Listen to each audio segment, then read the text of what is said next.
About a year and a half ago, my brother passed away. He was an amazing guy, my close friend, and also a lifelong gamer. The day I'm recording this video is on his birthday, and in honor of him, I'm taking a look at some of his favorite games.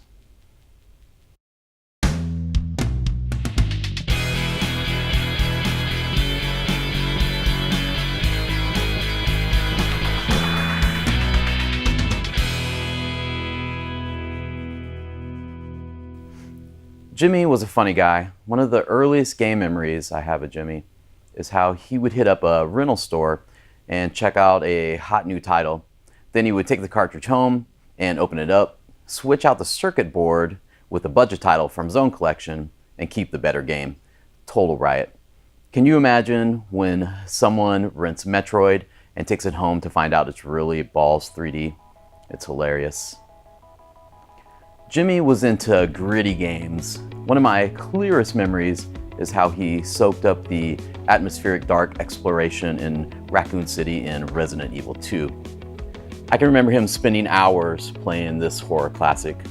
I would even zone out, relax, and watch him play. Resident Evil 2 was a terrific game, and for a time was his definite favorite. It was bigger and better and more action-packed than the first in the series, and made a huge impact on us as kids. With Resident Evil 2, the series solidified itself as a survival horror leader. And for good reason. The Resident Evil games were totally creepy. These games were kings of anxiety building as Leon Kennedy and Claire Redfield hold on to their bleeding and pain sides, searching for limited resources such as ammo, health spray, and saves to survive. Plus, you get to shoot a shit ton of zombies. It was totally cool and was years before the zombie craze, sparked by shows like The Walking Dead. Resident Evil 2 is getting a remake next year, so if you haven't tried it, get ready to have a new favorite game. Jimmy is a bit younger than me, where for me it was all about the Super Nintendo. Jimmy's formative gaming years were spent on PlayStation consoles. Which brings me to one of his greatest gaming loves, Twisted Metal 2 on the PlayStation 1. Our basement became the spot where Jimmy and his large group of friends would play Twisted Metal 2 for hours. It was a social event that included beer, joints, cheers, and groans. The group of friends he played with were some of his dearest friends to the end. They even named their crew the JHC, the Jimmy House Clique. Twisted Metal 2 will go down as some of the best times I know Jimmy had, if not for anything. It's a fantastic game, but the way it bonded him and his friends makes it super special. Twisted Metal 2 was a game that was huge, full of secrets, and had tons of playable characters. Much like a fighting game, Twisted Metal 2 was the type of game that when you played over and over with your same group of friends, like Jimmy did, you could learn everyone's style. Playing against different opponents would mean you would have to adapt to their style to win. So playing in a large group like this was totally fun for my brother and his friends. Thanks, JHC. I buy every Nintendo system released. It's what I do. Jimmy was the same for PlayStation. From the PS1, he moved directly onto the PS2. Red Dead Revolver was a definite one of his standouts on the system.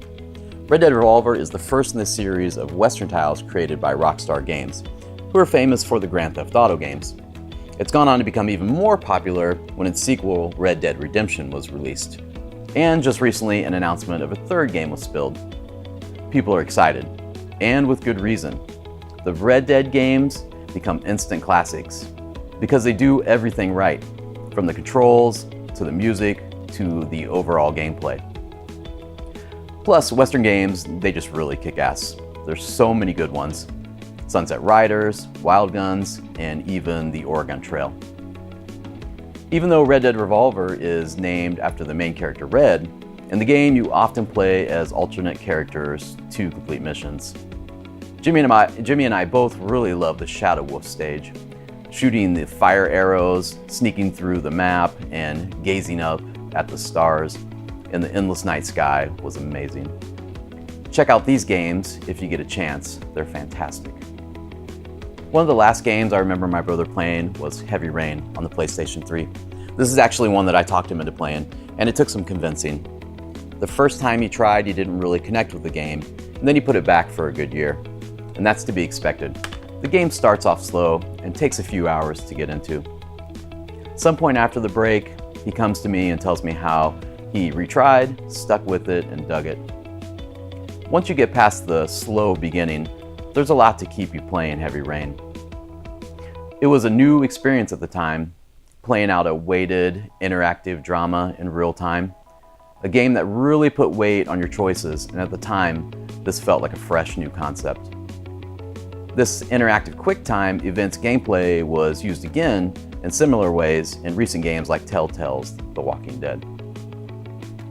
Anyway, in Heavy Rain, you control the lives of 4 characters involved in the mystery of a killer named the Origami Killer, who drowns victims after heavy rain falls and leaves them with custom origami. It's a pretty bleak game and actually a tad pretentious and maybe doesn't hold up that well now. But at the time, it was totally different and fresh.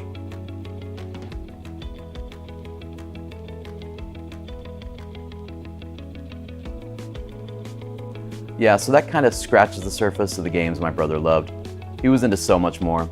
God of War games, Mario Kart, Grand Theft Auto, Mario games, and tons more. Now, it's sometimes sad to see a new game come along and think about how it's one my brother would have loved. But I'm totally glad that he got to enjoy a ton of great games in his life.